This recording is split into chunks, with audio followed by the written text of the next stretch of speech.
One day, all the records of civilization disappeared from the Earth. Everything, history, technology, art, was lost. All knowledge humans had gathered, both physical and digital, was gone overnight. No one knew what happened, and just when society was about to fall apart, something appeared to save humanity, a system. No one knew who created it or when it was made, but it was called the Zeus system. From this system came a virtual reality game called Olympus. But Olympus wasn't like any other game. The Zeus system could send items from the game into the real world. This allowed Olympus to give civilization a fresh start and blurred the line between the game and reality. After about 200 years, items from the game were found all over the world, and civilization started to grow again. But this new civilization wasn't perfect. There was a theory called the spoon class theory.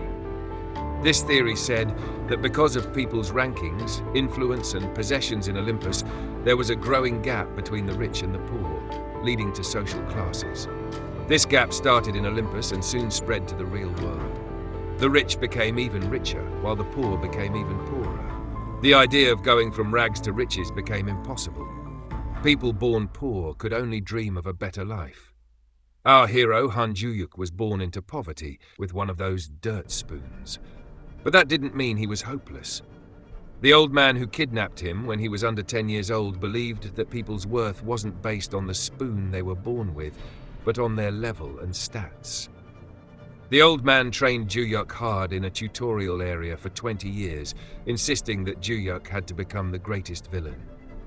Ju-yuk's journey began with a constellation and soon included an assassin and finally the Queen of the Dead, who wanted to turn him into the ultimate villain, Supreme Being. After the Olympus Revolution, kids started studying in virtual reality about 20 years ago. They went to school in Olympus, and after graduation they could join the Olympus Alliance. Ju-hyuk was one of these students. He started school at the age of 6 and was only at level 6 when this story started. He went to the academy happily every day, not knowing that someone was watching him, a strange older man who had a plan that Ju-yuk didn't understand. The man quickly sneaked up behind Ju-yuk, who didn't notice him at first. Then Ju-yuk felt something strange and turned around. The man grabbed him, saying he had finally found a talented kid. The man hugged Ju-yuk and promised to help him become the strongest person in the world. Ju-yuk was confused and didn't understand what was happening. Slowly, he realized that this strange man was taking him away. He understood that this man was very strong and had somehow made him his student.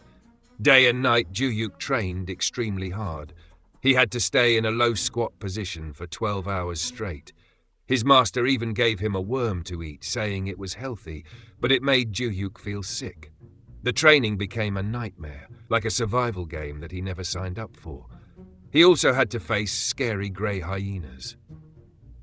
One cool autumn day, his master talked to him about the top player who had reached level 89. But his master didn't seem impressed and quickly changed the subject. While Ju-hyuk was holding a plank with his master sitting on his back, the master said that anyone below level 99 didn't count as a real ranker. Ju-hyuk argued that the top player was officially number 1, so no one could be ranked higher. His master called him a brat and asked if he trusted him as his teacher. He warned Ju-hyuk not to trust the rankings he could see and told him there were hidden things he didn't know about. Ju-hyuk felt like his master was just talking nonsense again. Ju-hyuk's master kept telling him to trust him and believe that he would help him become the strongest person in their world. But Ju-hyuk still had doubts and tried to say something. This made his master angry. He told that it would be nearly impossible for him to become the best because he wasn't from a rich family. Annoyed, his master hit Ju-hyuk on the head and told him to stay quiet, adding 3 more hours of training as punishment. This made Ju-hyuk feel like crying. Seasons changed and 20 years passed. Now Ju-hyuk and his master stood together in a cave, both older. His master looked at him and said he had taught Ju-hyuk everything he knew.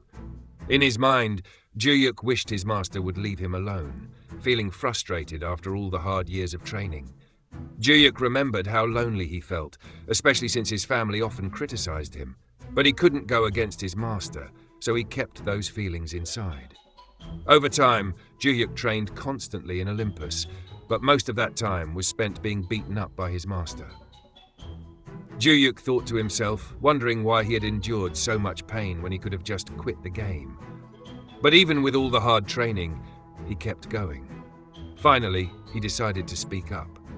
He told his master that he felt like the master was a father to him, and that's why he had stayed for 20 difficult years. Crying, Ju-yuk admitted that he wasn't sure he could face the world alone and still needed his master's help. The old man thought about Ju-yuk's words. Then, he told Ju-yuk that while he wasn't very strong yet, he had definitely become stronger. Ju-yuk wasn't sure if he felt strong or weak, but he hoped his master would give him a quest. He bowed and asked to learn more, eager to receive a mission. The old man just stared at him, thinking deeply. Finally, he spoke, saying he understood what Ju-yuk wanted. Ju-yuk got excited, thinking this meant he would get a quest. His master reminded him that he was his only student and the only one who would carry on his teachings. Ju-yuk felt emotional, realizing the master had kept him close for 20 years. The master then gave him a map and told him to go to a specific place. Ju-yuk, thrilled, accepted the map and thanked him. He bowed again and knelt down, feeling grateful. Suddenly, Ju-yuk's master released a huge burst of power. The old man shouted that the world should bow down to him. Ju-yuk tried to watch his master's power before he passed away, but within a minute, the power faded and everything became quiet. The candle nearby had already burned out. When Ju-yuk stood up, he saw that his master had passed away. He stood still for a moment, looking at his master's body, lost in thought. Then he turned around and said goodbye, leaving his master's body in the cave without looking back. After 20 years, Ju-yuk left the cave, finally free. He stood near a teleportation gate and felt a bit happy. He opened his status screen, thinking back to the times when he couldn't escape and the beatings he got whenever he tried. But now his hard work had paid off, and his stats were amazing. He had reached level 99. He was a bit puzzled to see his luck stat at negative 99, but he didn't worry for long as the system confirmed his identity.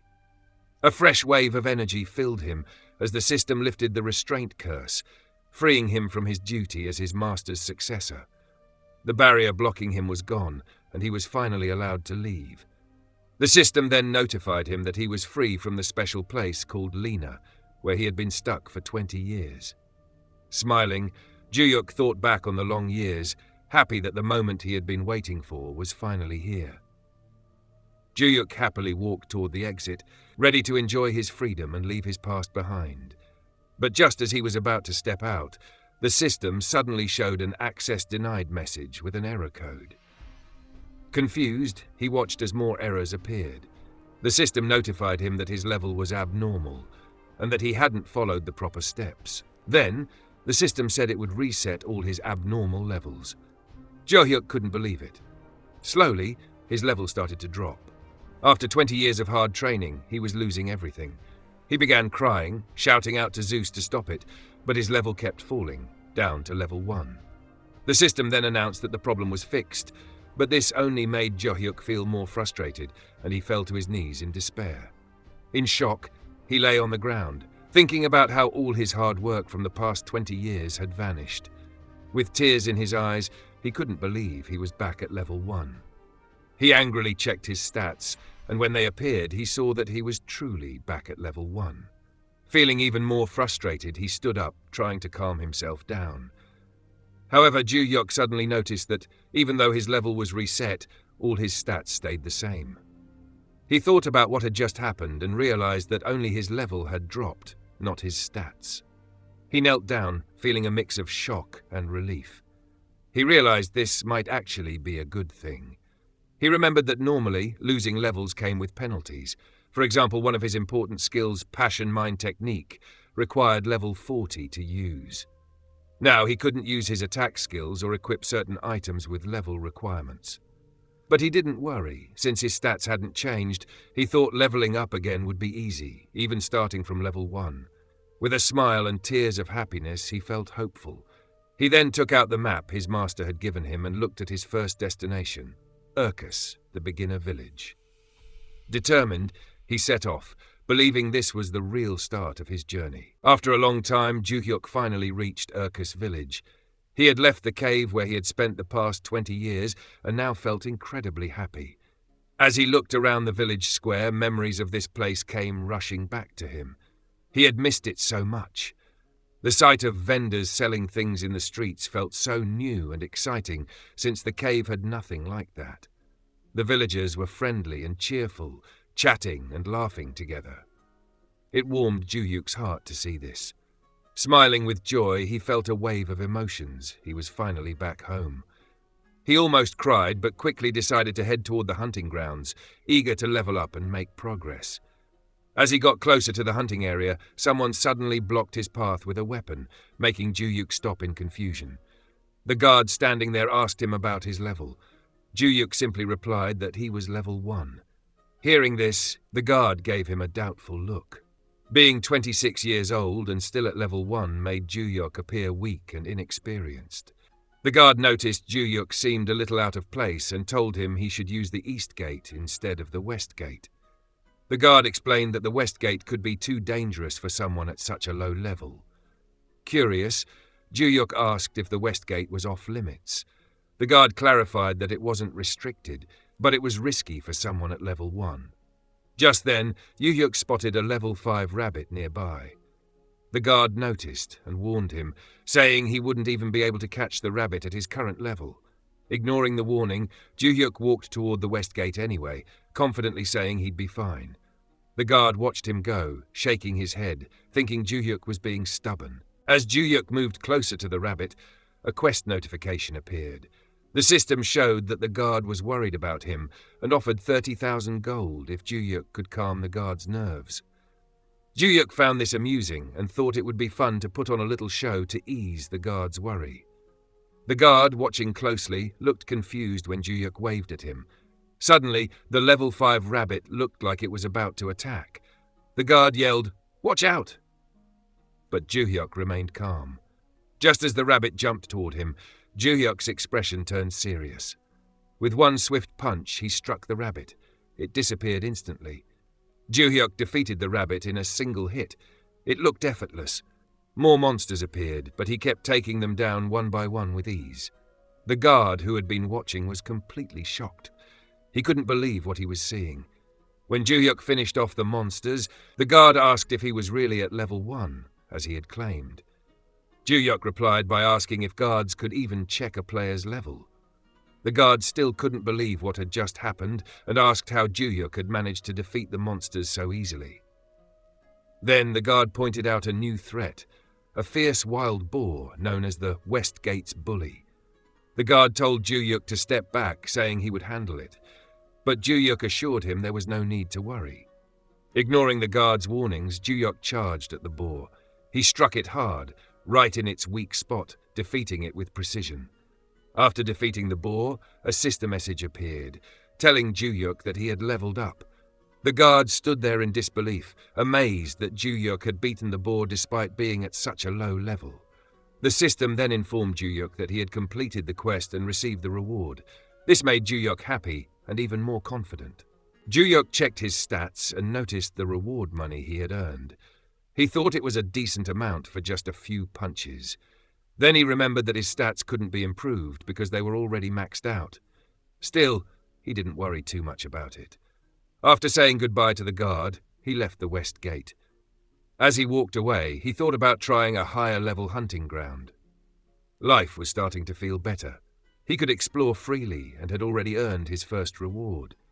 Juyuk felt hopeful that things would keep improving. However, a few days later, something unexpected happened. The system informed him that he was now involved in a murder, activating a feature called the Chaos System and giving him a killer's mark. During those days, Juyuk faced many misunderstandings. One time, an NPC even attacked him for no reason. He had to hide in fear because people believed he was a criminal.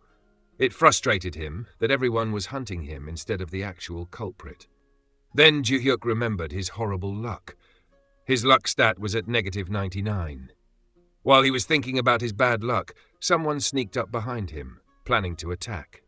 Juyuk didn't notice at first, but he suddenly sensed something nearby and quickly turned around. Without thinking, he reacted instinctively, punching the attacker so hard that they were sent flying. To his surprise, the attacker disappeared completely. It turned out they were an NPC, and by defeating them, Ju-hyuk was marked as a criminal.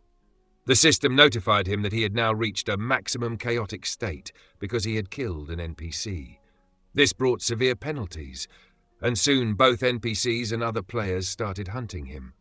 As he ran, one of the players called for reinforcements, claiming Ju-hyuk might be the infamous serial killer named Getrok. Ju-hyuk overheard them and felt confused. He didn't even know who Getrok was. According to the system, players who defeated a chaotic user like him could become heroes. After running for a long time, Ju-hyuk finally stopped, feeling completely exhausted. He knew the reason they were chasing him was because of his chaotic status. As he caught his breath, the players and NPCs surrounded him, telling him to surrender because he had reached a dead end. But Ju-hyuk, frustrated and angry, refused to give up. He turned to face them with a fierce look in his eyes. In his anger, Ju-hyuk felt a sudden surge of power deep within him. Determined to survive, he fought back with everything he had, defeating everyone who had come after him. Once the fight was over, Ju-hyuk looked at the defeated players and NPCs and realized he needed to hide for a while to avoid attracting more attention. On the bright side, defeating them had helped him level up once again. 2 weeks went by, and Ju-hyuk found himself smirking at how boring the life of a regular player seemed now. He knew the maximum chaotic penalty meant he'd need to stay hidden for a whole year to get rid of it, but he didn't really care. In fact, he thought the penalties were kind of amusing. Since he was already living like a villain, he decided he might as well enjoy it. At that moment, Ju-hyuk made up his mind. He wasn't going to try to be a hero anymore. Ju-hyuk's thoughts drifted to his master and the 20 tough years he had spent training under him. All that suffering to get stronger, only to end up in this chaotic state against his will the moment he gained his freedom. He couldn't help but wonder if Zeus himself was behind all of this, as it felt like something big was about to happen. His mind was filled with questions, and he knew he needed answers. The next day brought an unexpected surprise. A group of people suddenly appeared before him, bowing low to the ground. Ju-hyuk was completely confused. The oldest man in the group, trembling as he spoke, told Ju-hyuk that he was a descendant of the greatest ruler.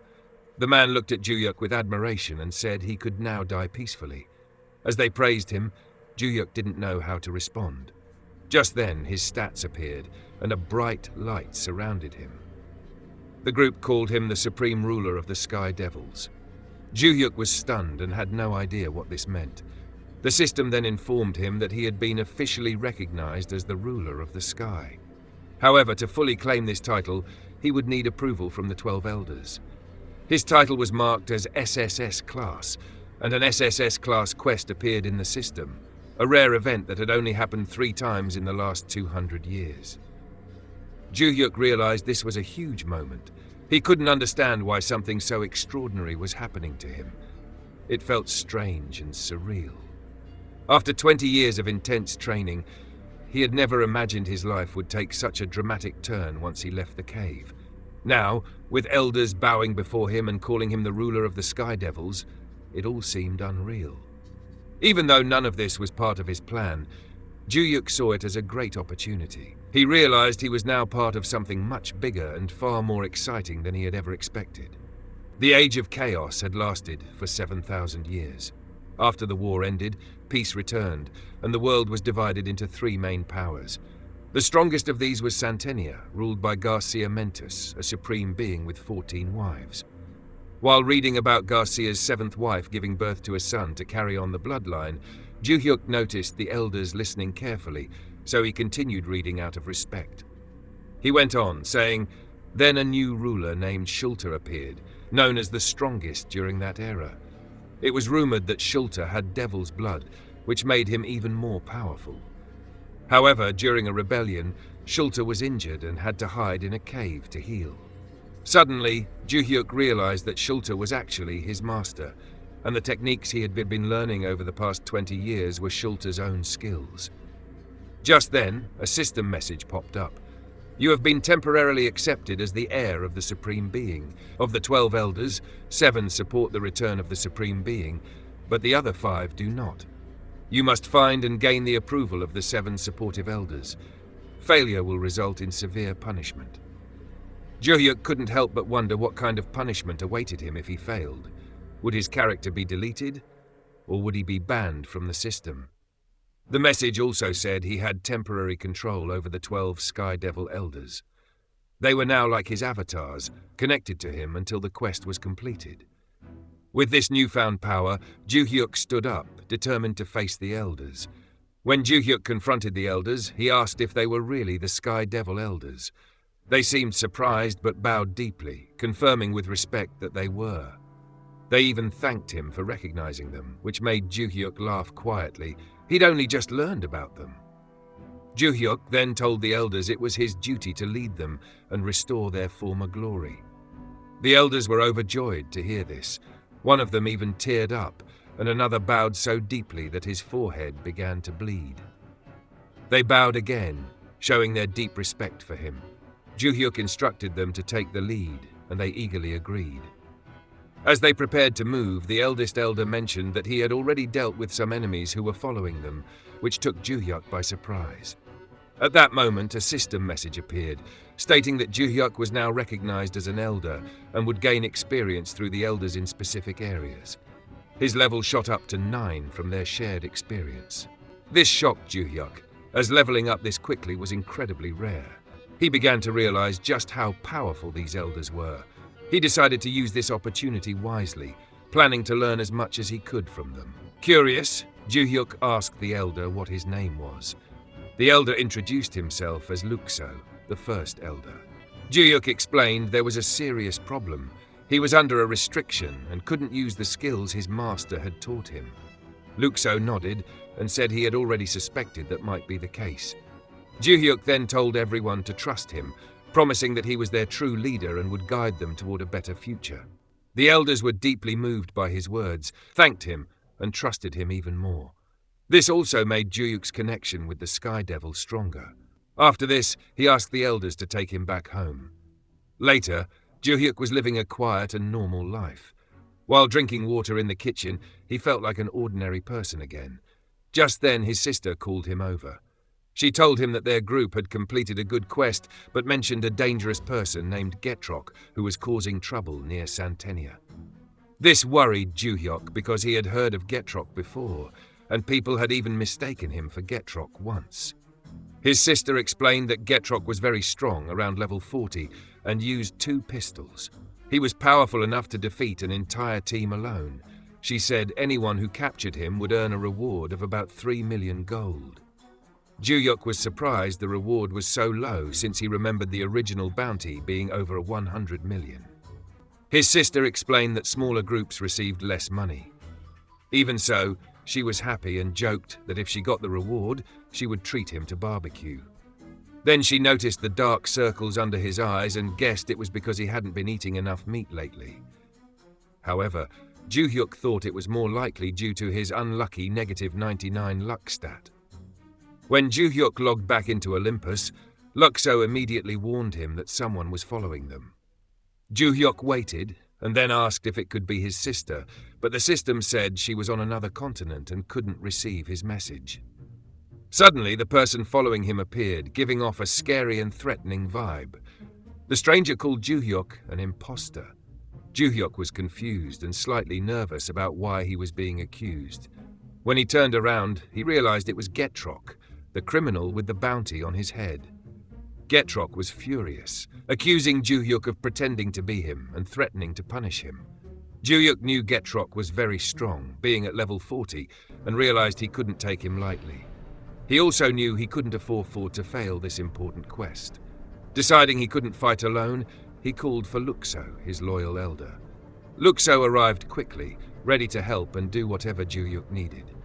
Meanwhile, Getrok was confused and startled when he saw Luxo. He hadn't even noticed the elder arriving. Juhyuk commanded Luxo to defeat Getrok, and Luxo immediately prepared for battle.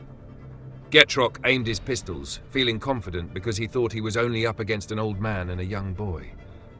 But before Getrok could attack, Luxo suddenly disappeared. Getrok was shocked and couldn't believe his eyes. In the blink of an eye, Luxo reappeared and slashed Getrok's throat with a single strike. Getrok didn't even get a chance to fight back. Luxo stood tall, victorious, and calmly put away his sword. Ju-hyuk was amazed at how quickly it all happened.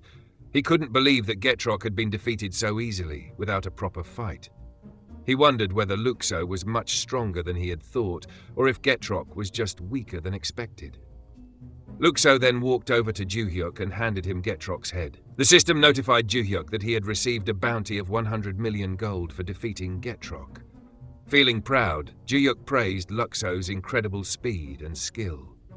Ju-hyuk told the elders they would hunt everything they could find to make his return unforgettable. He decided at that moment to take on every quest or challenge the system gave him. He was determined to live up to the example set by the great monarch. 2 weeks later, Ju-hyuk and the senior members continued working as a team. Luxo and the group went into the forest to hunt. They defeated every creature they came across, and with each victory, Ju-hyuk's level increased rapidly. When he checked, he saw he had already reached level 13. This was impressive because most people take years to get there.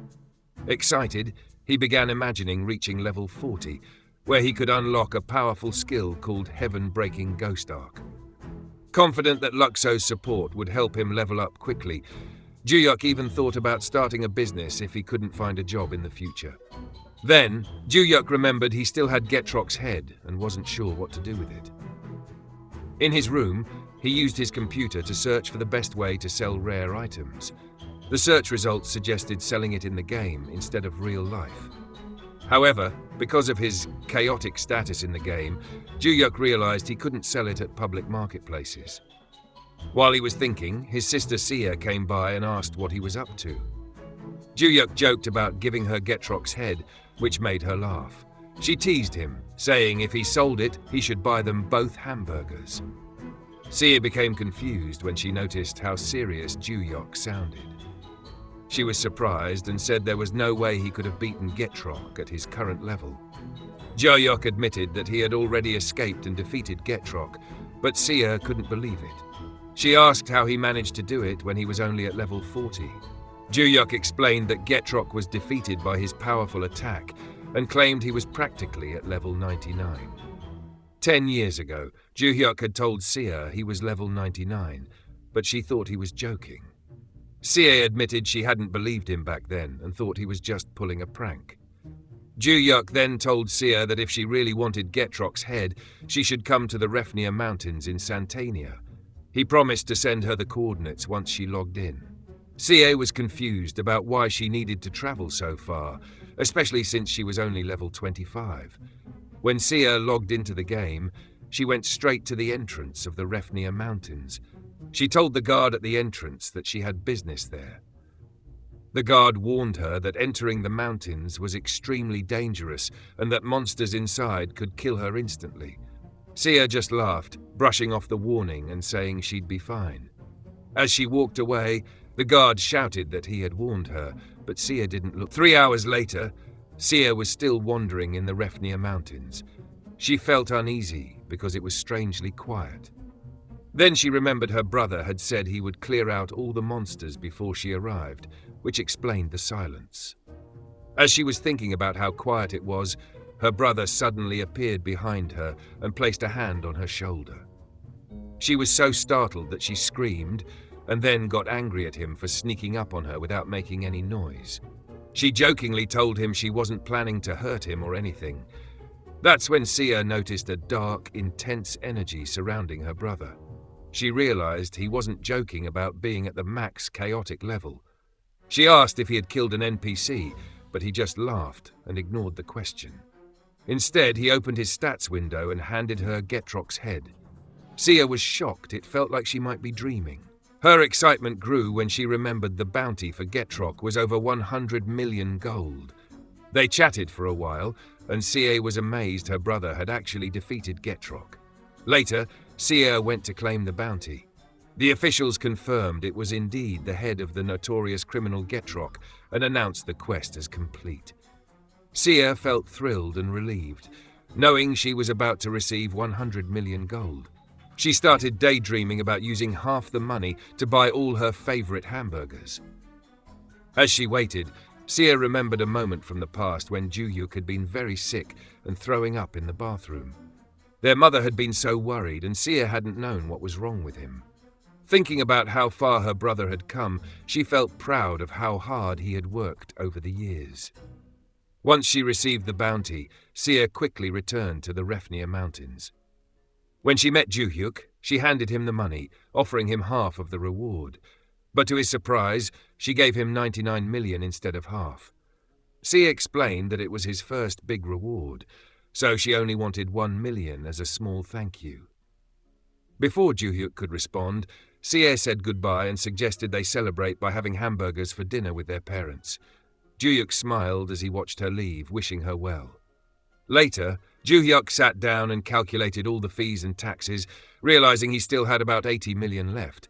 He felt grateful for having such a large sum, even though he hadn't started the super-important SSS-class quest yet. Determined to make progress, he decided to reach level 40 as quickly as possible, knowing that every moment counted. That evening, Ju-hyuk asked Sia to buy some items for him. Sia, looking tired, reminded him she had just finished her shift. To convince her, Ju-hyuk offered a monthly allowance of 300,000 if everything went smoothly. Sia countered, suggesting he raise it to 500,000, and Ju-hyuk quickly agreed. A few hours later, Sia logged into the game and bought all the items Ju-hyuk had requested. While Ju-hyuk tried them out with excitement, Sia was already feeling worn out. She got him a ring, necklace, bracelet, anklet, and earrings, all designed to help with growth and training. But when Ju-hyuk saw the total cost, 70 million gold, he was completely shocked. Sia then asked for an additional payment, a warp point set up as compensation for her errands. Ju-hyuk was caught off guard by this extra request and asked how much it would cost. Sia explained that setting up the warp point would cost 3 million gold for the first destination and 3,000 gold each time it was used afterward. Ju-hyuk couldn't believe how much gold he was spending. Before logging out, Sia suggested he make all his new accessories invisible since they didn't look very stylish. Ju-hyuk followed her advice and hid them, feeling a bit down about all the money he had spent. However, he quickly shook off the feeling and called the Elder to resume hunting. The next day, Ju-hyuk continued his journey to level up. After traveling for a long time, he arrived at the Zeph Mountains. While he was exploring the area, he didn't notice that someone was secretly watching him from the trees. A man in the trees, curious about Ju-hyuk, wondered who he was. The system then informed him that Ju-hyuk had reached maximum chaos. The man, who was with a red-haired companion, addressed him as Chief and asked if it was true that Ju-hyuk was at max chaos. Both of them found it strange since Ju-hyuk looked weak and only had basic equipment.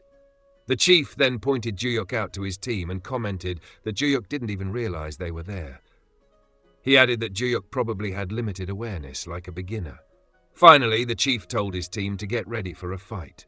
After walking for a while, Ju-hyuk still couldn't find any monsters. Suddenly, the system warned him that someone was trying to freeze his body using magic. What Ju-hyuk didn't know was that a group of people had been following him and were using magic to attack him from behind.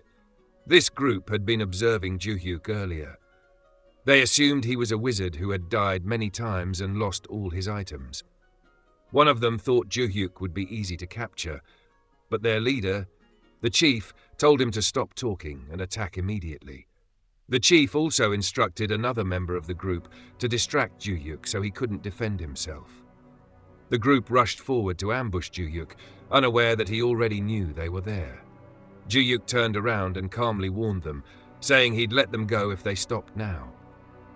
But the chief thought Ju-hyuk was bluffing and continued the attack. To his surprise, his hit didn't connect and bounced off Ju-hyuk, leaving him confused. The chief called for backup, and another member joined in the attack. However, even with both of them attacking, their hits had no effect and kept bouncing off. The group was shocked and couldn't figure out why Ju-hyuk wasn't getting hurt. Refusing to give up, the chief called in the assistant manager to help. As the group kept attacking, an archer positioned himself from a distance to shoot. He noticed that Ju-hyuk wasn't losing any health despite being attacked by everyone. Meanwhile, Ju-hyuk saw that one of the attackers, a man with a big sword, was level 30. The archer assumed Juyuk must have been using powerful magic or an extremely strong defense. For Juyuk, their attacks felt like small tickles. Deciding it was time to counterattack, he tried punching since he couldn't use basic skills. The archer warned the group to be cautious, thinking Juyuk might unleash some powerful magic. But to their shock, Juyuk's punch sent one of them flying. The red-haired man in the group was stunned and felt immediate pain. As Juyuk continued fighting, the system notified him that his chaos level was increasing, meaning his crimes were piling up. Despite their anger, the enemies couldn't stop him. Juyuk landed a strong punch on the heavily armored man's face, and the group was amazed by his overwhelming strength. The archer became unsure of what to do and hesitated. Their leader finally ordered a retreat, and the archer called for everyone to run. However, as they tried to escape, Juyuk quickly grabbed the archer's shoulder, startling him. When the archer turned around, he saw Juyuk's unsettling smile, which terrified him even more. At that moment, the archer realized Juyuk had been toying with them the whole time.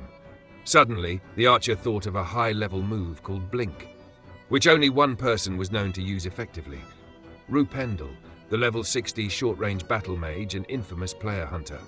The archer's fear grew as he realized who Juyuk might be. After Juyuk defeated all his enemies, he leveled up to 16. At that moment, the system notified him that his charisma skill had been activated. Soon after, Luxo appeared and said he wanted to show Juyuk something, asking if he would follow him.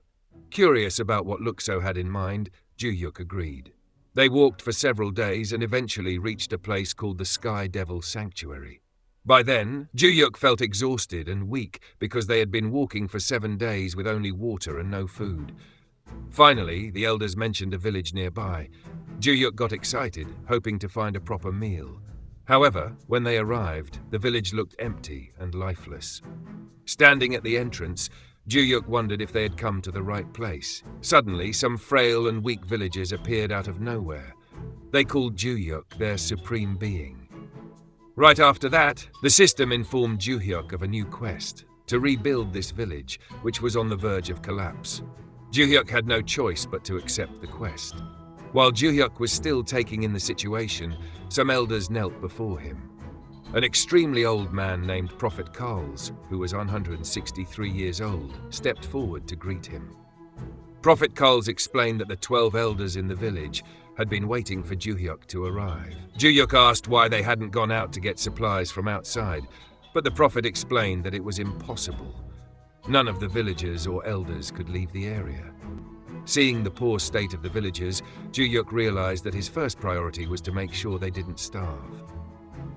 Without wasting any time, Juyuk called for Luxo, who arrived quickly. Juyuk asked how long the villagers could survive without food or supplies. Luxo estimated they might last 2 weeks at most. Hearing this, Juyuk stood up, walked outside, and gathered everyone together. He told the villagers he understood their difficult situation and apologized for not being able to help sooner because he had been busy training.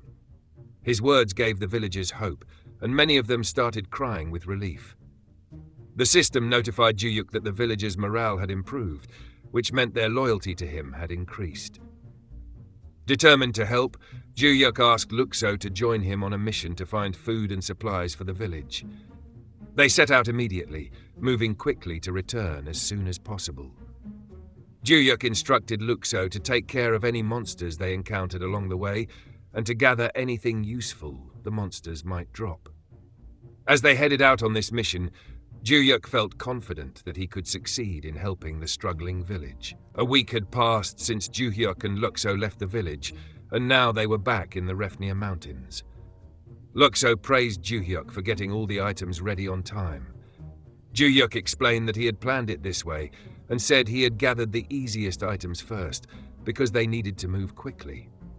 Around the same time, Sia was walking in the plaza when she received a private message from Juyuk. He asked her to buy a magic pouch and 800 cans of porridge for the villagers and to meet him in the Refnir Mountains just like before. Curious but eager to help, Sia quickly followed his request and Juyuk paid her for her efforts. Sia was even more surprised when Juyuk also gave her a rare blue stone as part of her payment. He asked her to keep 10% of the stone's value and sell the rest for him. This left Sia speechless, and she couldn't help but think her brother had been incredibly lucky recently, as he kept paying her generously. Juyuk had also made plans to shorten the journey to the village. He bought 3 warp point portals to reduce the travel time from a week-long trip to just a short walk. Though expensive, he felt this was the best way to help the villagers as quickly as possible.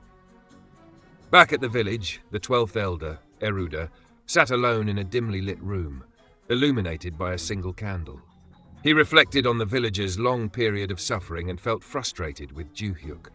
After neglecting them for so long, Juyuk was now asking for their loyalty. While Eruda knew that Luxo, the first elder, trusted Juyuk completely, he wasn't sure if he could feel the same way. Eruda silently resolved that if Juyuk ever betrayed or harmed the Sky villagers, he wouldn't hesitate to take action.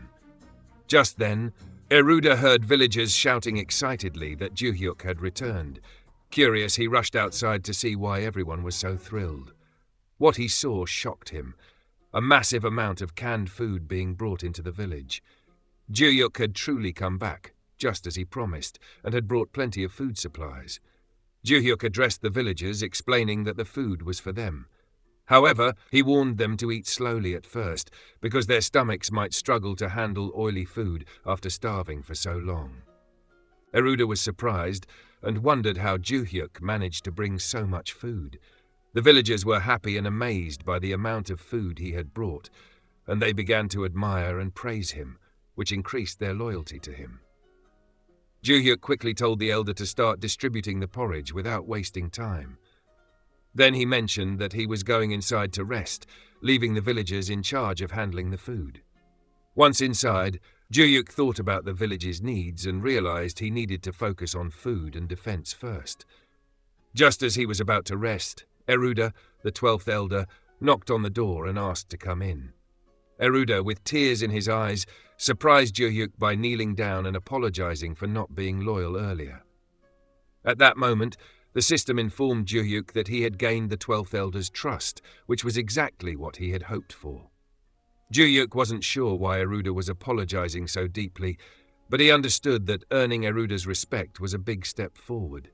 He walked up to Eruda, gently placed a hand on his shoulder and helped him stand. Eruda was shocked when Juyuk suddenly knelt down as well and treated him with kindness. Juyuk admitted that he still had a lot to learn and that his abilities had many limits. He assured Eruda that he would understand if Eruda didn't fully trust him yet. Eruda was speechless. Juyuk then encouraged Eruda by promising to do his best to earn and repay his trust. Hearing this, Eruda couldn't hold back his emotions and began to cry, asking for Juyuk's forgiveness. Juyuk continued to show kindness, determined to win Eruda's loyalty completely. Later, Juyuk decided to test his strength by heading to the Refnia Mountains and invited Eruda to join him. While walking through the forest, they encountered a large brown bear. Juyuk had never seen one before, so he calmly observed the animal, but Eruda prepared to attack and asked for Juyuk's permission to strike. Juyuk stopped him, saying he would handle the situation himself.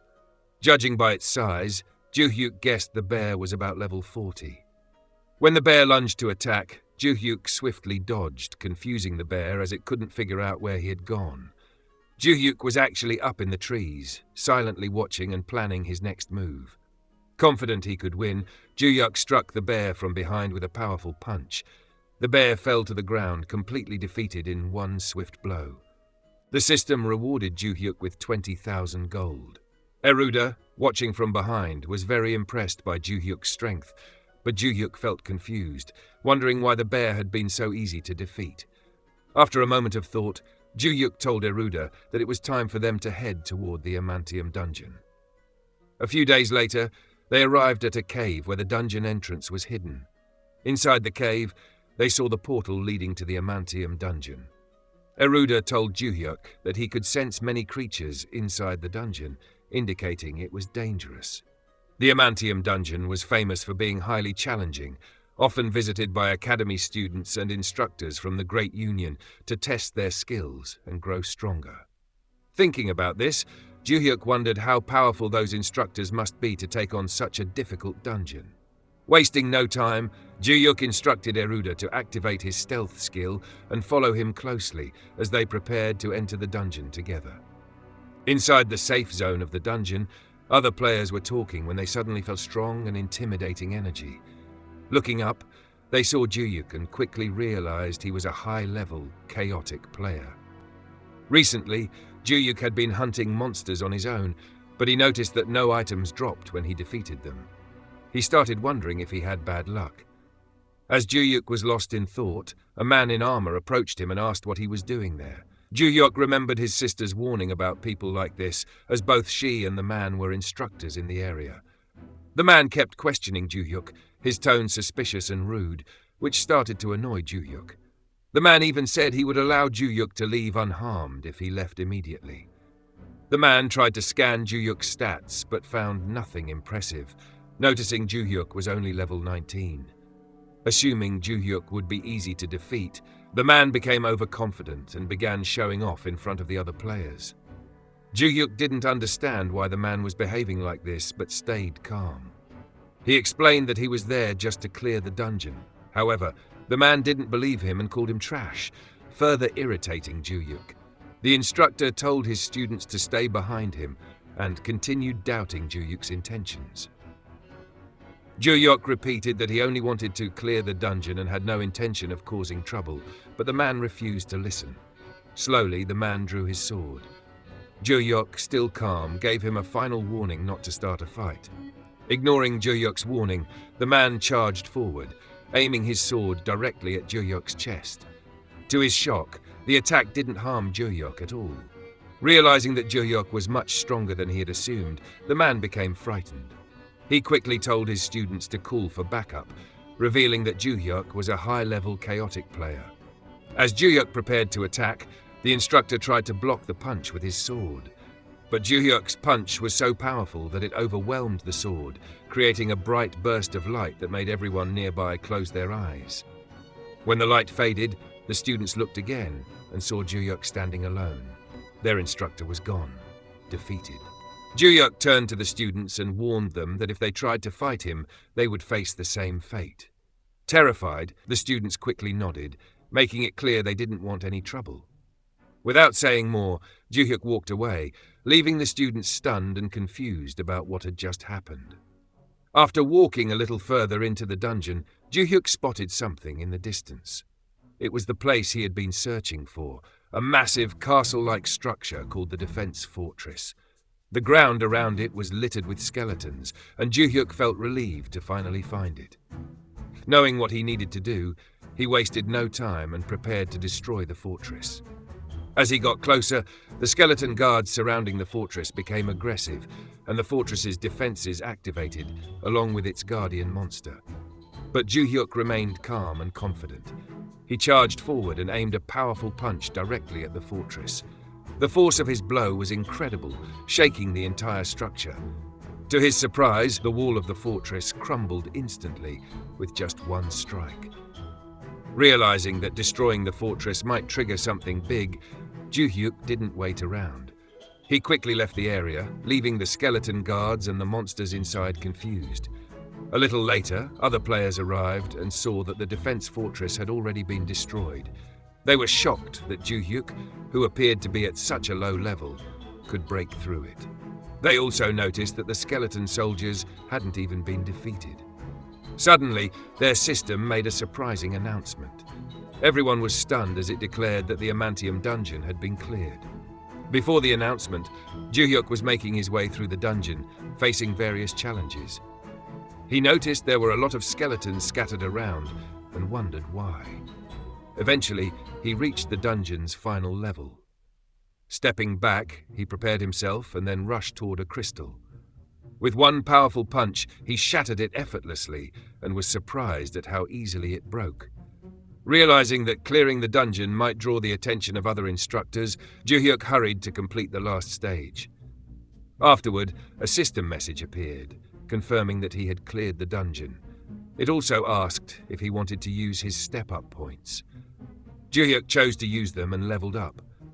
As he moved on, Ju-hyuk noticed that no instructors had shown up yet. He thought they might be waiting for him at the dungeon's entrance. To check, he opened his stats window to sense how many people were nearby. Suddenly, the instructors appeared, and there were more of them than he had expected. One of them spoke, calling Ju-hyuk the leader of the enemies. This confused Ju-hyuk. He didn't understand why they called him that, or if they were referring to others besides him. The instructor claimed to know Ju-hyuk's plans and said he hoped they could avoid unnecessary fighting. Ju-hyuk felt suspicious, wondering why they seemed willing to let him go so easily. The instructor explained that Ju-hyuk was free to leave, and Ju-hyuk replied that he had no intention of fighting anyway. Ju-hyuk left the dungeon and decided his next destination would be the Field of Darkness. Meanwhile, the instructors stood by, quietly watching him leave. One of them thanked another named Zergel for avoiding a conflict with Ju-hyuk. Zergel explained that Ju-hyuk seemed to want people to believe he had allies on other paths, even though there was no evidence of this. He emphasized that convincing Ju-hyuk to leave was the best way to protect the students. The instructors then discussed Ju-hyuk's true intentions and identity. Zergel speculated that Ju-hyuk might be a max chaotic player due to his use of dark magic. They suspected he could be Rupendal, a notorious player infamous for his chaotic behavior. Rupendal was known for his ruthless tactics, often attacking other players, taking their items, and building a fearsome reputation. Many considered him dangerous, even labeling him a psychopath, as he didn't hesitate to eliminate anyone in his way and claim their loot. Meanwhile, Rupendal himself became aware of rumors about someone impersonating him. After gathering some items, he started thinking about who could be behind this and wondered how the Union would react. Deciding on a plan, Rupendal resolved to capture Ju-hyuk and hand him over to the Union. A few days later, Ju-hyuk returned to the Sky Devil village. He told the villagers about their upcoming journey to a dangerous place filled with massive monsters and valuable treasures. Then, he asked if anyone in the village was skilled in long-range magic. Luxo and Eruda stayed quiet, thinking about his question, until they suddenly remembered someone who could help. At that moment, an elder stepped forward, claiming to be the best at long-range magic. Ju-hyuk decided that this elder would be his partner for the journey, and the elder eagerly agreed. During this, Ju-hyuk suddenly remembered that it was his little sister's birthday. After some time, they reached the Field of Darkness. In this area, Ju-hyuk noticed several other players waiting around. Soon, the system announced that monsters in the area would appear shortly. Acting quickly, Ju-hyuk called for Jetta, the long-range magic expert he had brought along. Jetta, who was also known as the Sixth Elder, was full of enthusiasm and ready to follow Ju-hyuk's orders. With excitement, he declared that he would destroy anything standing in Ju-hyuk's way. The other players in the field noticed Ju-hyuk and immediately recognized him as a max chaotic player. They had already decided to target him and were determined to capture him. As they began to move closer, Ju-hyuk quickly explained Jetta's role and instructed him to demonstrate his abilities. Jetta stepped forward and suddenly a surge of energy filled the air. The sky turned an eerie shade of purple as Jetta's magic spread across the area. To everyone's shock, a gigantic monster descended from the sky. Jetta commanded the monster to attack, and it obeyed immediately, causing chaos and destroying all the players nearby. While Jetta controlled the monster, Ju-hyuk stayed at the back, defending their position and ensuring their safety. Suddenly, the system sent a warning to Ju-hyuk, notifying him that his murder mark had grown darker. This caught him off guard, as he hadn't realized that his sins were increasing. He paused, confused, while the system displayed a message showing that his bad reputation was spreading across the entire continent. The final message he received declared that he was now officially labeled as a dead man walking. The game manual said that if an online player increases their maliciousness, they will gain a bloodlust trait. Players with the bloodlust trait become weaker against holy skills. Ju-hyuk was confused because his sins kept increasing, and he wondered if it was something to worry about. While he was thinking, Jetta kept defending him. Ju-hyuk told Jetta that he would handle his own area too. After some time, Ju-hyuk and Jetta almost defeated all the nearby players. But then, monsters called cows appeared and started charging toward them. Jetta quickly stood in front of Juyuk, ready to take on the monsters, while Juyuk also prepared to fight. Both of them rushed forward to attack. Juyuk smiled as he moved, confident he could take down a monster with one punch. He sped up, and when his punch landed on a monster's face, the impact was huge. The monster instantly fell to the ground, surprising Juyuk once again. As Juyuk fought, he watched Jetta in action and thought about the items they could get from the monsters Jetta defeated. While they were fighting, someone else was secretly watching them from behind some bushes. It was another player who was shocked to see Juyuk and Jetta defeat all the monsters so easily. They realized Juyuk and Jetta were not normal players. The player guessed Juyuk must be a close combat mage and figured, based on the damage he caused, that he was at least level 50. Meanwhile, Jetta stayed focused on defeating the monsters. His attacks grew stronger and more intense as the fight went on. He pulled out a sword and summoned endless lightning. Using the sword, he unleashed powerful black lightning. Juyuk watched Jetta's display of power and thought Jetta might be overdoing it. After the fight, Juyuk leveled up and they gathered all the items in the area. Jetta gave Juyuk some blue stones and looked happy about it. Suddenly, their moment was interrupted when a boss monster appeared. The players hiding in the bushes were terrified, wondering what would happen next. A massive, terrifying monster appeared. It was the field boss known as the Black Cow Kalking, Juyuk. Juyuk, seeing this monster for the first time, told Jetta to focus on the smaller monsters and collect the dropped items. Juyuk explained that the boss monster was stronger and would likely drop more valuable items. He planned to attack the boss first and let Jetta finish it. But as Juyuk moved in to attack, Jetta stopped him. Surprised, Juyuk asked what was wrong. Jetta leaned closer and quietly told Juyuk that powerful players were heading their way. Juyuk quickly realized this too, but acted brave. He said it was a good time to fight others anyway, and told Jetta they should finish up quickly. Juyuk admitted he wasn't at full strength yet, but promised to show his full power soon, which made Jetta trust him even more. Back in the real world, Juyuk started searching online for information. He couldn't find any news about a new monster update, and guessed the Black Cow King monster hadn't been officially released. He wondered if its appearance was linked to his bad luck stat. Juyuk wasn't sure if this was good or bad. He also thought that if the Black Cow King had survived one more hit, he might have gotten a bundle of blue stones. Juyuk came across a comment from a player who visited a hunting area and mentioned encountering skeleton soldiers and a giant black bear in a bear habitat, just like what had happened to him. While reading, Juyuk enjoyed the comments and was amazed by how many people were interested. However, he got annoyed and surprised when the comment claimed he got scared and ran away from the boss monster, which wasn't true. Feeling disappointed, he lay on his bed thinking about the valuable items the boss had dropped after they left. Juyuk started reflecting on all the items and money he had collected recently, wondering if 15 million was really all he had. He thought he might soon be able to afford a house or a car, but he also knew his level was still low and that penalties were preventing him from accessing certain areas or using specific skills. Determined to grow stronger, he decided to level up as quickly as possible. Meanwhile, a man was informing his boss about the appearance of a new Black Cow monster, describing it as a stronger type of monster. The boss, Alliance Director Jung-wook Yin, dismissed it as just another regular monster. He told the man to use the usual hunting methods and to add more players if needed. Jung-wook Yin mentioned that their team was full of skilled players who would do whatever it took for the group. His workers nodded in agreement. The boss then instructed the man to gather more information about Juyuk, as he had heard Juyuk was targeting their players. 3 weeks later, Juyuk had leveled up significantly and reached level 29. Luxo appeared suddenly, worried that Juyuk might be overworking himself. Even though Juyuk assured him he was fine, Luxo remained concerned. Juyuk explained that despite being tired, he couldn't afford to show any weakness. Hearing this, Luxo felt deeply grateful, believing Juyuk was doing it all for them. Luxo knelt before him and promised to serve Juyuk until he could no longer do so.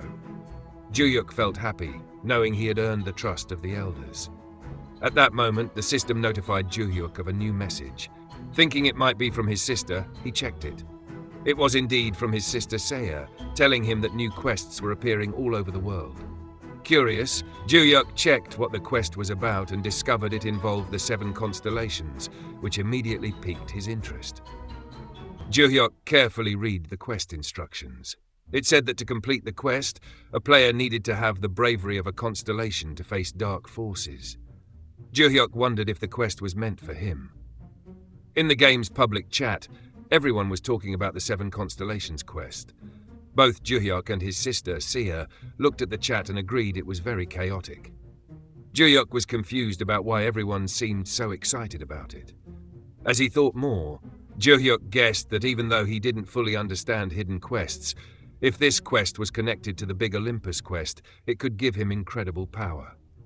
Seiya asked if Ju-hyuk was going to do the quest, but Ju-hyuk said he couldn't because he didn't have an NPC, non-player character, to give it to him, since he saw himself as an agent of chaos. Seiya said she wasn't sure if she could take on the quest either, because she was too busy with her union work and didn't think she had enough time. Ju-hyuk then thought about how the quest seemed to be meant for him and the Sky Devil, who were symbols of evil.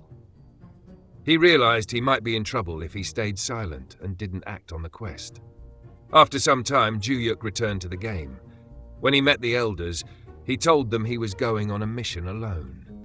The elders were surprised and tried to stop him, saying it was too dangerous. But Ju-hyuk explained that their movements had been noticed by the Hers Empire, so everyone needed to be extra careful now. He said he would go quietly on his own this time. The elders were touched, realizing that Ju-hyuk cared about their safety. They wished him a safe return, and Ju-hyuk asked them to protect the village while he was gone. He then thought it would be useful if he could get more of the remaining 4 elders on his side to become stronger. Since he had already solved the village's food problem, he now wanted to improve their living conditions too. But he knew this would require a lot of resources, which he didn't have yet. So he decided his best option was to level up quickly, aiming to reach level 40 as soon as possible. Once he reached that level, he could use the Passion Inner Kai, power if he got the chance. While fighting, Ju-hyuk came across giant monster bears. He realized he needed to gather resources and prepare hard for future battles.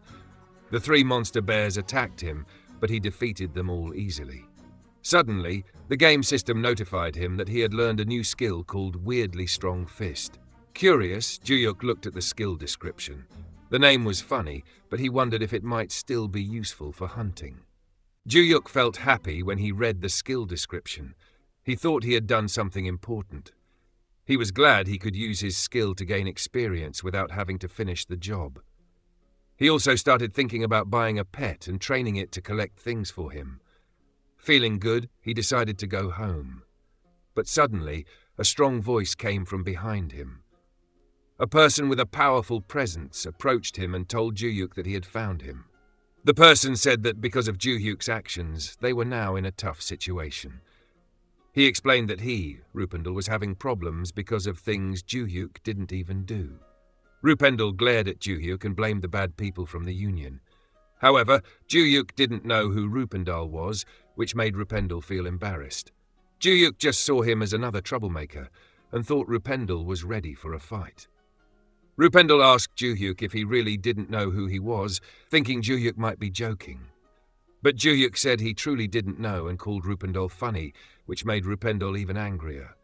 Rupendal took a deep breath and decided to fight Ju-hyuk as much as he could. He shouted angrily, told Ju-hyuk his name was Rupendal, and said that Ju-hyuk had been pretending to be him all along. Ju-hyuk thought about the name Rupendal and felt annoyed. Rupendal demanded that Ju-hyuk get on his knees and beg. Ju-hyuk didn't know what to say and felt confused by Rupendal's words. Then, out of nowhere, Ju-hyuk challenged Rupendal to a fight instead. Rupendal became even more angry when Ju-hyuk challenged him. Suddenly, Rupendal sent a blast of power straight at Ju-hyuk. Ju-hyuk didn't move and stood firm as the power came his way. Rupendal told him to get ready, but Ju-hyuk barely reacted. The hit only took away 3% of his health. Once Rupendal's attack ended, Ju-hyuk prepared to fight back. Now it was his turn. Juyuk activated a new skill that lowered his enemy's attack power by 90%. Rupendal was shocked, realizing Juyuk really did have a powerful skill. Juyuk quickly stepped forward, closing in fast. Rupendal was surprised and didn't have time to react, so he used a skill to dodge Juyuk's punch just in time. Juyuk was surprised that Rupendal dodged his punch and wondered if he had missed. Rupendal smirked, proud that he had used his defensive wall skill to avoid the hit. Juyuk felt annoyed and decided he'd need to punch harder next time. Meanwhile, Rupendal thought Juyuk was waiting for his skill to reset, thinking he'd be defenseless. So Rupendal rushed in to attack. But to his surprise, Juyuk punched him right in the face. The hit was so powerful it felt like lightning, sending Rupendal flying through the air. As he tumbled, Rupendal tried to regain his balance, realizing Juyuk was a lot smarter than he thought. That first hit was just a trick. Juyuk still wasn't happy with the attack, but then Rupendal activated a strong skill, preparing to fight back. He warned Juyuk to survive this hit since he planned to hand him over to the Union. However, Rupendal sensed something odd as he prepared his skill. But he wasn't worried. He still had a secret move and believed Juyuk had no skills left. With confidence, Rupendal charged at Juyuk, and Juyuk moved forward too, both using their powerful skills. The clash created a bright, powerful energy that lit up the space around them. After the fight, Juyuk stood calmly, showing no reaction. On the other hand, Rupendal was shocked to see Juyuk completely unharmed. He had been certain his attack would do serious damage. But then, Juyuk noticed something strange. Rupendal had actually died and was now a ghost. Juyuk wondered if Rupendal was trying to resist death or if his protective magic had failed. Hearing Juyuk's words, Rupendal's ghost felt both annoyed and embarrassed. His powerful attack hadn't even reduced Juyuk's health by 10%. Then, Rupendal checked himself and realized he hadn't dropped any of his items. For a moment he felt relieved, but his relief turned into shock when he understood why. Juyuk's attack had completely destroyed all his items. Items worth 1,000 gold pieces were gone, leaving Rupendal horrified. Juyuk, however, figured out that when everything is destroyed, nothing is left to drop. This realization made Juyuk more confident. He felt ready to take on level 50 players and move on to tougher hunting areas. Excited, he quickly flew away toward the higher level hunting grounds. Left behind, Rupendal's ghost was furious, swearing revenge on Juyuk. Suddenly a spell was cast, trapping Rupendal's soul and making it impossible for him to return to his body. He struggled desperately but couldn't break free. Then a mysterious figure appeared, surrounded by a powerful aura. This person had cast the spell on Rupendal and remarked how lucky they were to find such a high-quality corpse, saying Rupendal would make a fine ingredient. The spell stopped Rupendal's soul from moving, leaving him terrified and wondering what the figure planned to do with him. The mysterious person sarcastically mentioned that they had hoped to capture Juyuk, but since he wasn't around, they'd settle for Rupendal instead. Rupendal was overwhelmed with fear and felt like he might lose his mind. Suddenly, he felt the ground beneath him and realized he was somehow alive again. The figure gave him a strange command to do a push-up. Angry and humiliated, Rupendal refused, but he was instantly hit with unbearable pain. Left with no choice, he grudgingly did the push-up, and the figure seemed satisfied. Rupendal was curious about who this mysterious person was and what kind of strange powers they had. He guessed they might belong to a secret class, like a necromancer. The person looked younger than him, so Rupendal decided to change his approach. He tried acting friendly and called the person Master, which caught them by surprise. Then, he offered to help capture Juyuk's body, thinking this might improve his situation. Meanwhile, Juyuk and his sister Sia were having a great time shopping for food. Sia was overjoyed. She couldn't believe her brother was treating her to burgers. Juyuk surprised her by buying 3 burgers, and Sia's eyes sparkled with excitement as she happily ate them. Juyuk felt proud that he could make his sister so happy. As they ate, Sia asked why Juyuk was suddenly being so generous. She thought maybe he had started earning good money. Juyuk then brought up a favor he needed, making Sia curious. She wondered if he wanted her to buy something for him. But then Juyuk's expression turned serious. He explained that things had been tough for him lately. Chaos-aligned players weren't dropping any items, and it was becoming harder to get help from other players. Sia kept eating her burger, listening carefully. Juyuk then asked if Sia would be interested in starting a business with him. Sia was so shocked that she almost spat out her drink. She shouted, asking if he was really serious. She pointed out that starting a business would be hard, especially since big opportunities were already taken by others, and the recent appearance of a black monster had slowed down the market. Juyuk understood her concerns but said he just wanted to ask. Sia then asked him about his plan, and Juyuk felt relieved that she was open to the idea. At the same time, the union was holding a meeting in their main room. Director Jung Wookyun began discussing the chaos-aligned player. The union's CEO suggested they create rules to leave players with low chaos levels alone.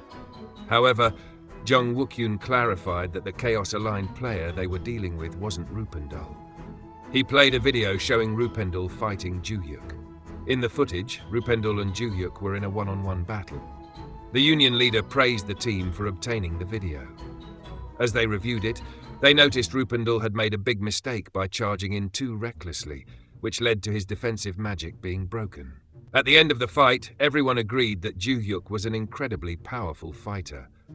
Jung Wookyun guessed that Juyuk must have a secret skill or belong to a hidden class.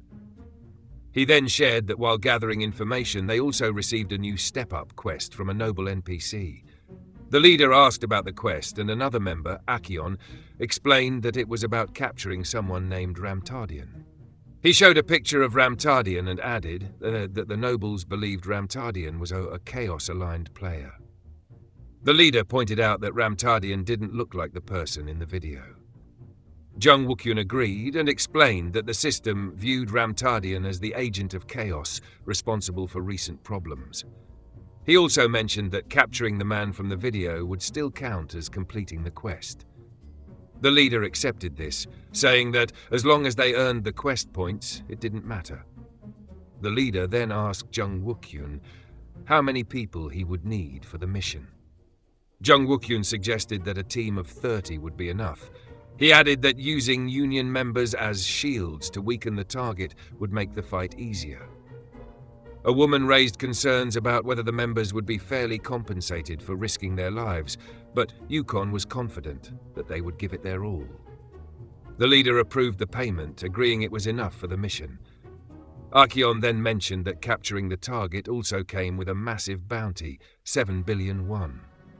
Hearing this, the leader smiled and thought that spending 3 million won was acceptable, even if some of their members got injured or killed during the quest. In the Refnia Mountains, Juyuk was waiting nervously for his sister Sia.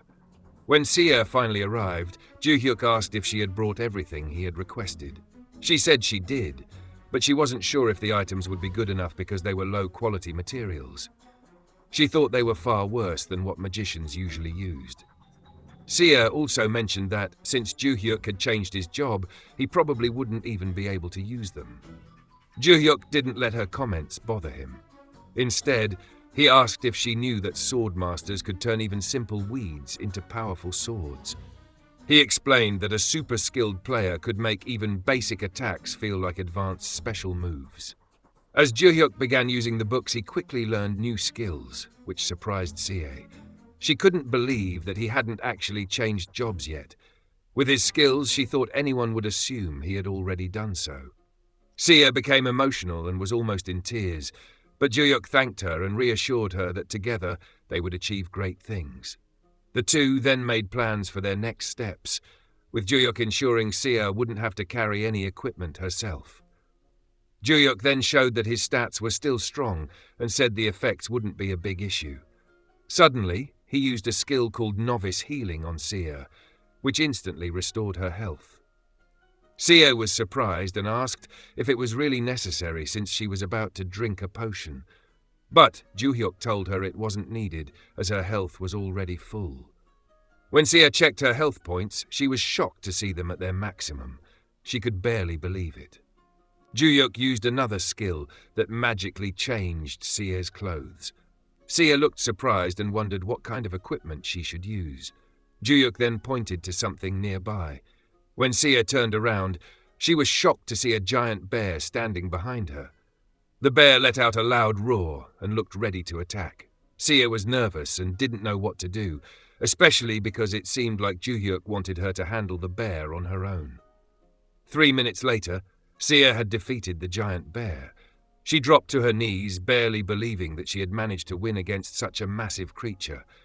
To her surprise, she earned a blue stone and $5,000 as a reward for their efforts. She thought that if they gave the blue stone to the association, they would only get a small reward.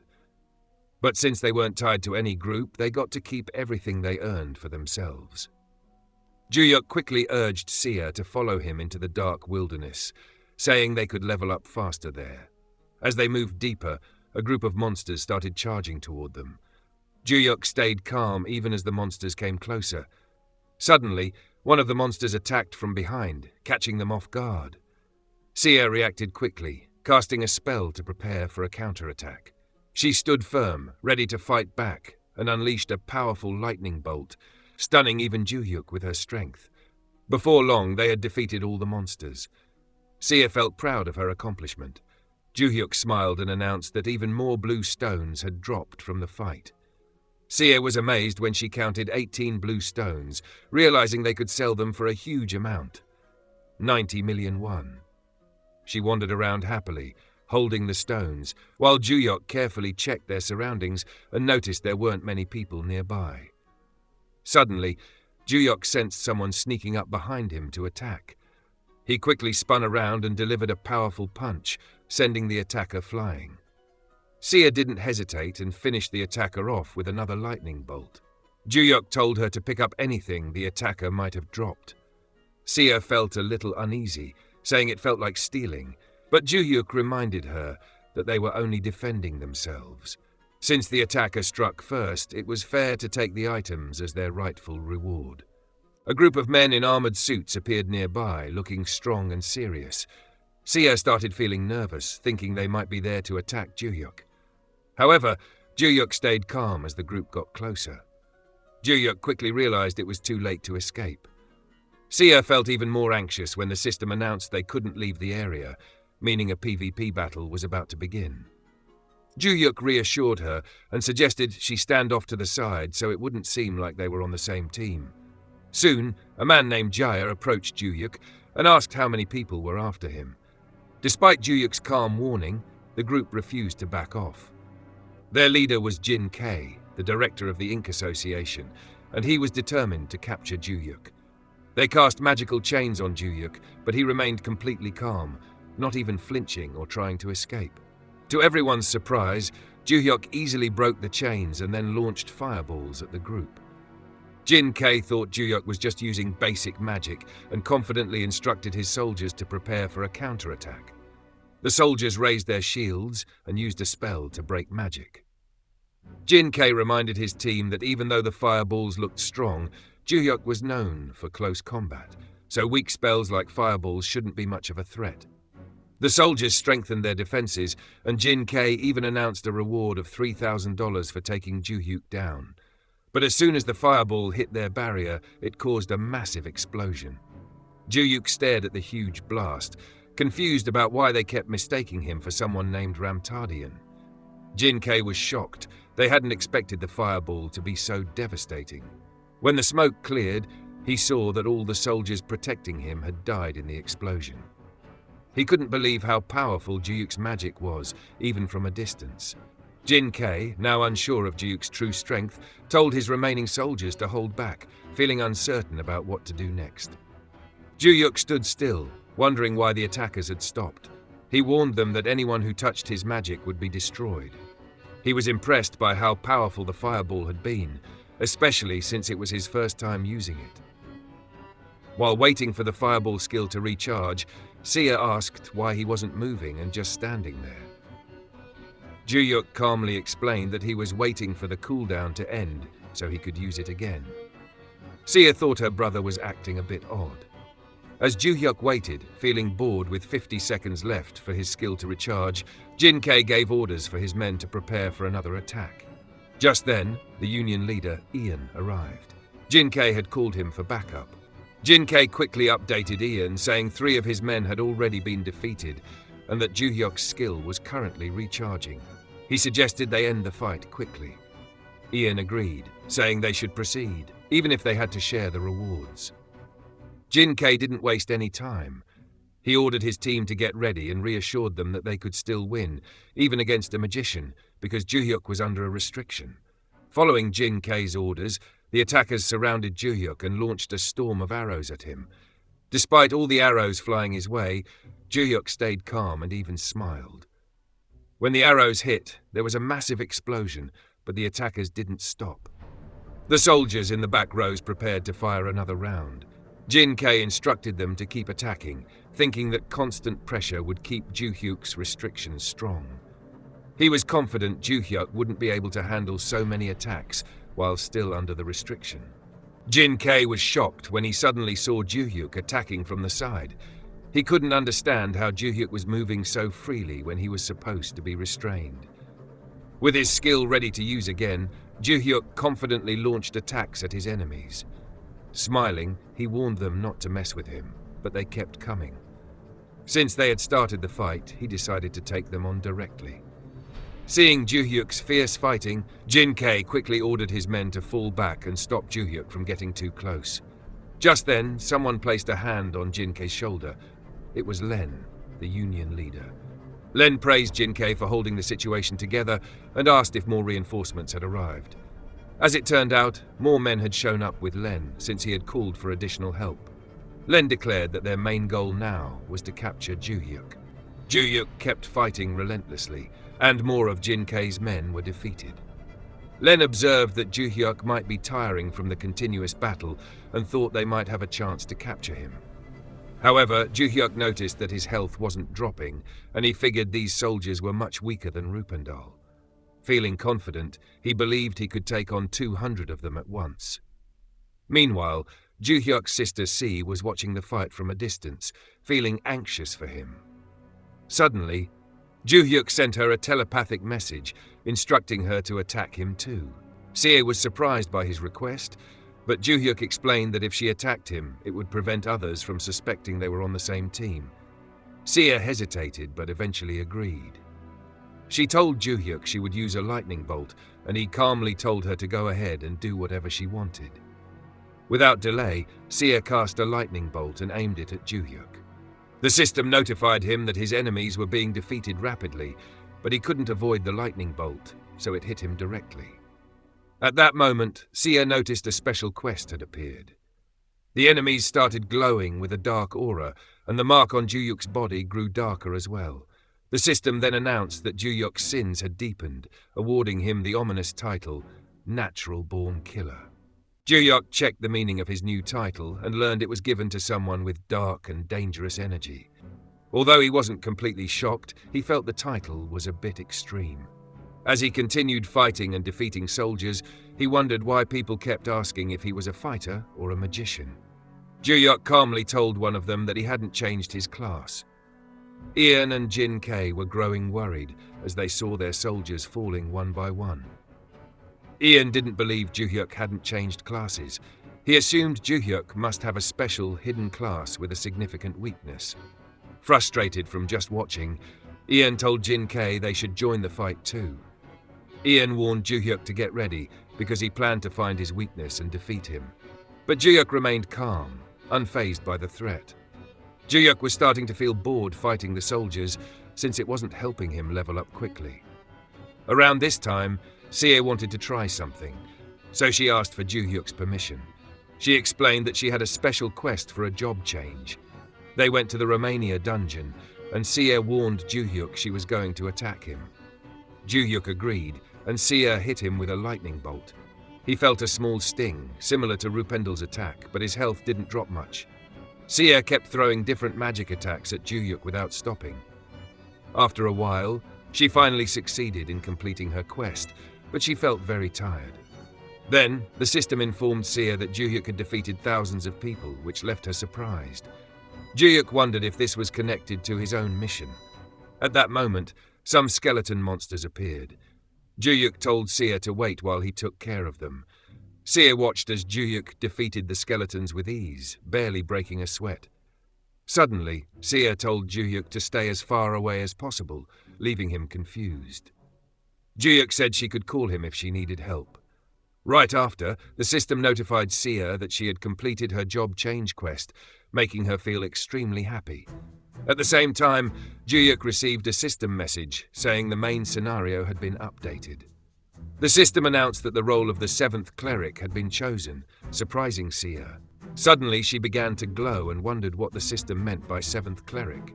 At the E&C Alliance, the leader called for a meeting and asked everyone to join. When everyone gathered, he thanked them and introduced himself as the Alliance leader, saying he was committed to their shared goals. He explained that the Alliance was facing some problems recently.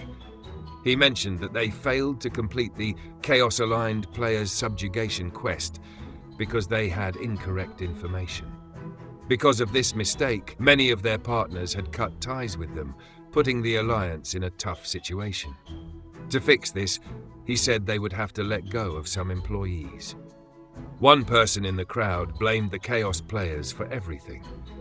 The leader understood that people might feel this way, so he lowered his head and announced they would share the details of the quest with everyone. This way, anyone could earn step-up points and help out, knowing it would help them keep their jobs. After the meeting, the leader logged into the game to stay connected.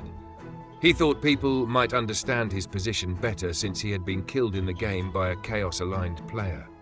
He realized the situation was serious, almost life or death.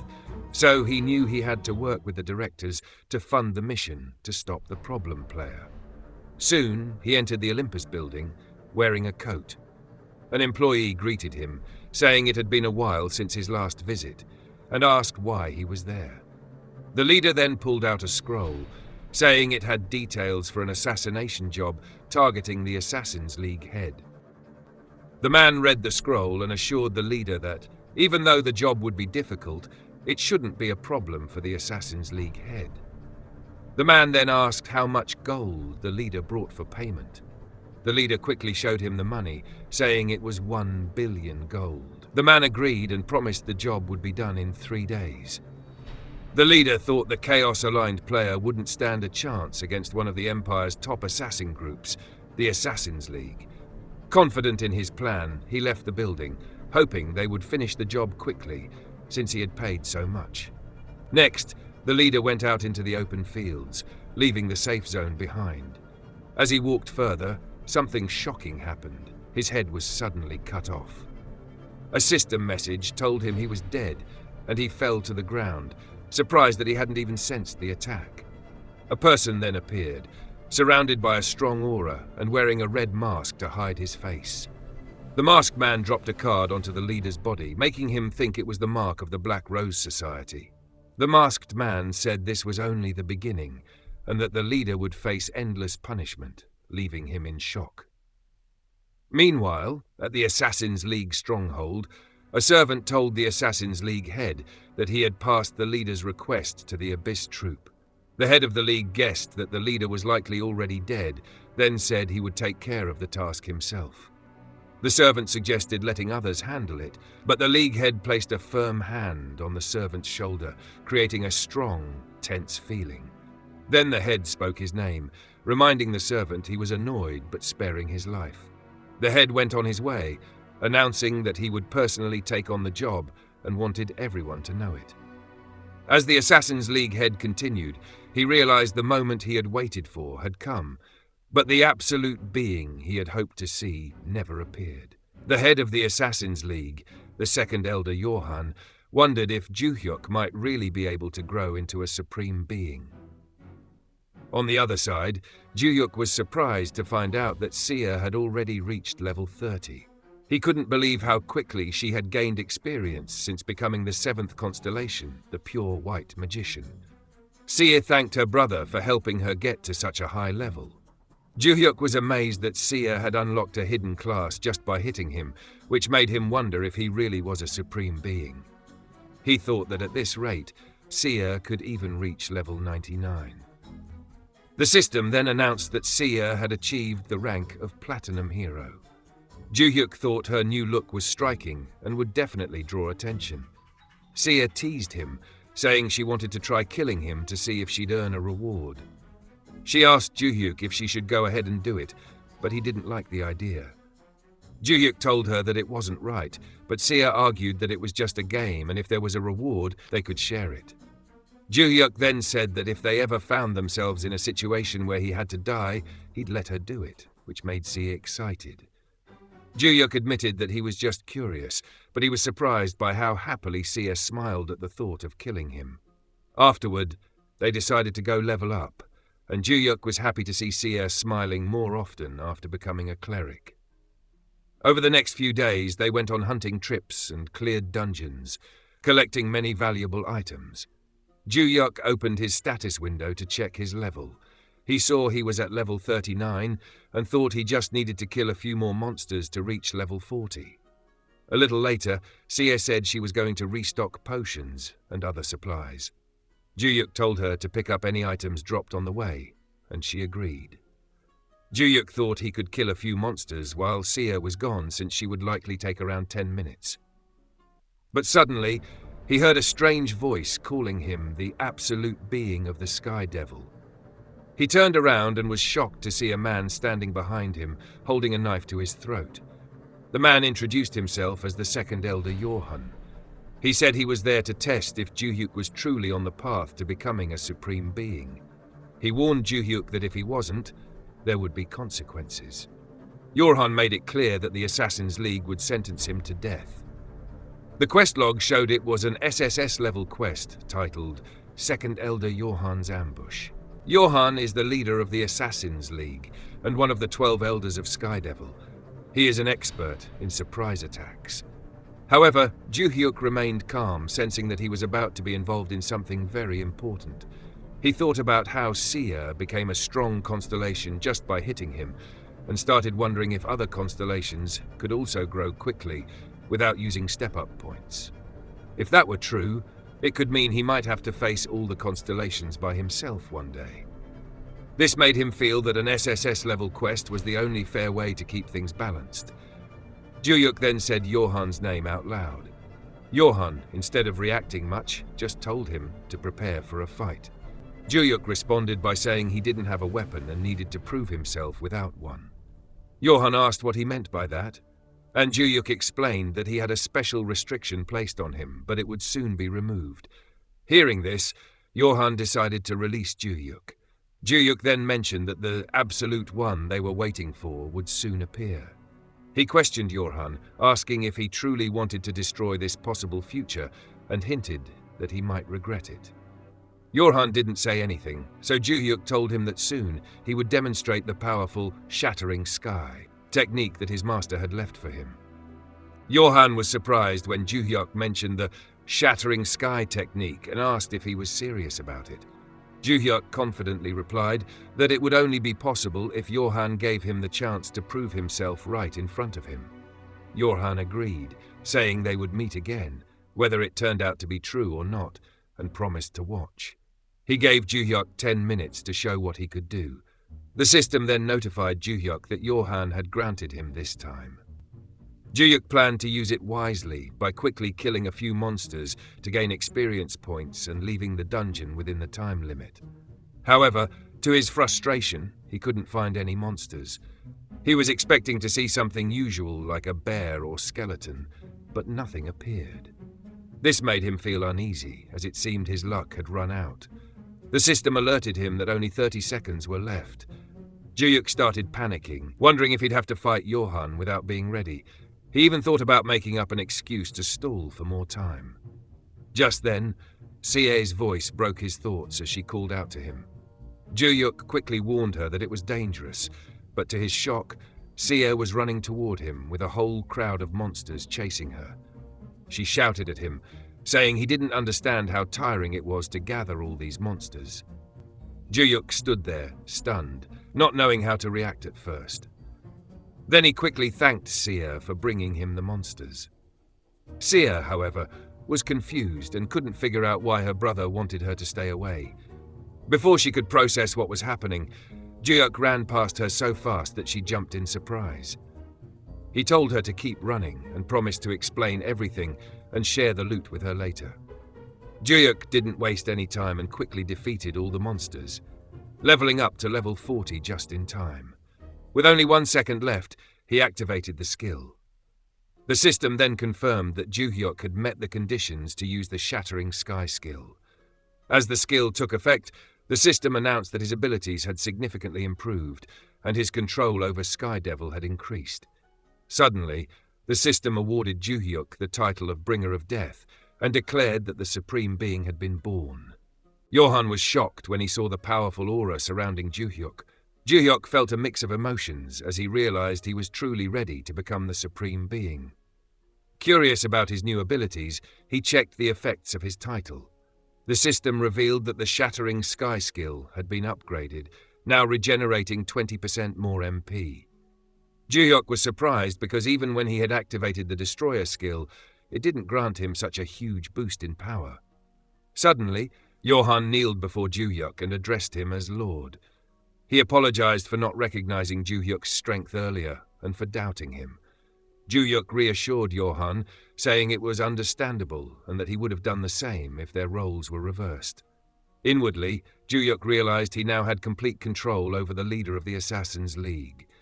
Johan pledged his loyalty to Ju-hyuk, but at that moment, Sie approached Ju-hyuk, trying to talk to him. Ju-hyuk asked Johan to give him a moment. Sie told Ju-hyuk she had heard rumors about the ultimate evil being born and suggested they should investigate it, not knowing that Ju-hyuk himself was the Supreme Being. She also noticed that Ju-hyuk had gained an additional 19 points in each stat and asked him how he managed it.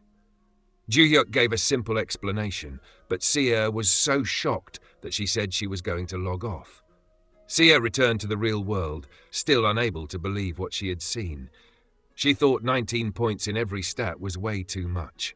Meanwhile, Ju-hyuk was left wondering how he could reveal to Sie that he was the Supreme Being. Turning to Johan, Ju-hyuk told him to continue with his plans.